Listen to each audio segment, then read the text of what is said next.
This is the fourth U.S. Navy vessel to be named after the Lone Star State. But this one is a Virginia-class nuclear attack submarine. I've got a great ship that is the epitome of submarine technology. This giant of the deep is more than 1.5 times the length of a Boeing 747 and weighs nearly 8,000 tons. And yet it can still perform covert operations in shallow coastal waters, giving it the element of surprise. The Virginia-class submarine is the first major weapon system in any of our military branches that's really optimized for that environment that we expect to be a common place for us to operate in the 21st century. Close in, shallow water. Traveling at 25 knots, the Texas remains quieter than most submarines at just 5. Stealth measures, such as a specialized hull coating and underfloor shock absorbers, make the Texas as silent as possible. Submarines, with their ability to operate covertly in an enemy's backyard, have been a key source of intelligence. But the majority of the innovations are a little more technical. You look around you in the control room here, everything is computer screens. There are no more gauges, dials, analog indicators. It's much like being the pilot of an airplane. We have no windows, nothing to look at. There are over 70 screens in this control room, each displaying different pieces of important information. The officer's deck has given me a depth to maintain. I have a heading and a course to maintain, and I've ordered the speed that maneuvering is making the shaft turn to maintain that speed, and I have all that sitting in front of me on one screen. Raising number 1 scope. Up scope. Speed. All stations caught, proceeding periscope depth. Con's on the right. Pilot, yes, sir, mine. Pilot, all head 1/3. Gun radio. Right, sir.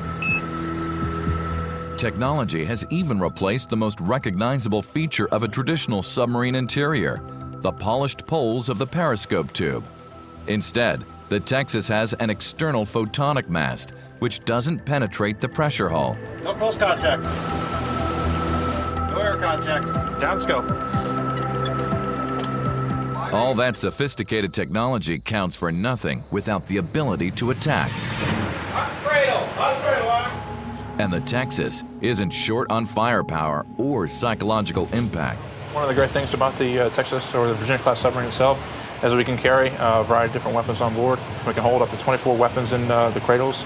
Each one of these cradles can hold either a ADCAP torpedo or a Tomahawk land attack missile. Fire, tube.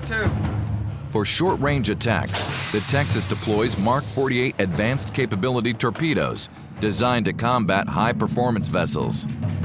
As the torpedo leaves the launch tube, a fine wire uncoils, providing a data link to the Texas. This allows an operator to guide the torpedo, avoiding decoys or jamming devices.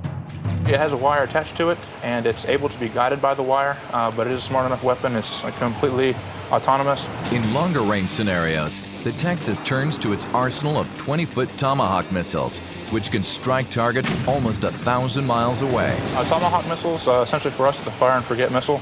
Our job essentially is to launch the Tomahawks undetected so that the weapon, which is a very precision weapon, can go and attack its target. In terms of range, it's estimated that a single Virginia-class submarine fully loaded with 24 Tomahawk missiles could successfully attack as much as 70% of the world's landmass. But for covert near-shore operations, the payload launched from the tubes is sometimes even more autonomous than a cruise missile. Here we have a capability that's been optimized through the inclusion of a 9-man lockout chamber, which allows us to take Special Forces, SEALs, Rangers, put them out of the ship and recover them covertly close into the coast where we expect to operate. It has a huge reach. Nuclear capability gives it incredible firepower, and its stealth design offers the element of surprise. No wonder the captain is happy in his work. I've got a great crew of incredibly dedicated and talented young Americans. It's the best job in the world.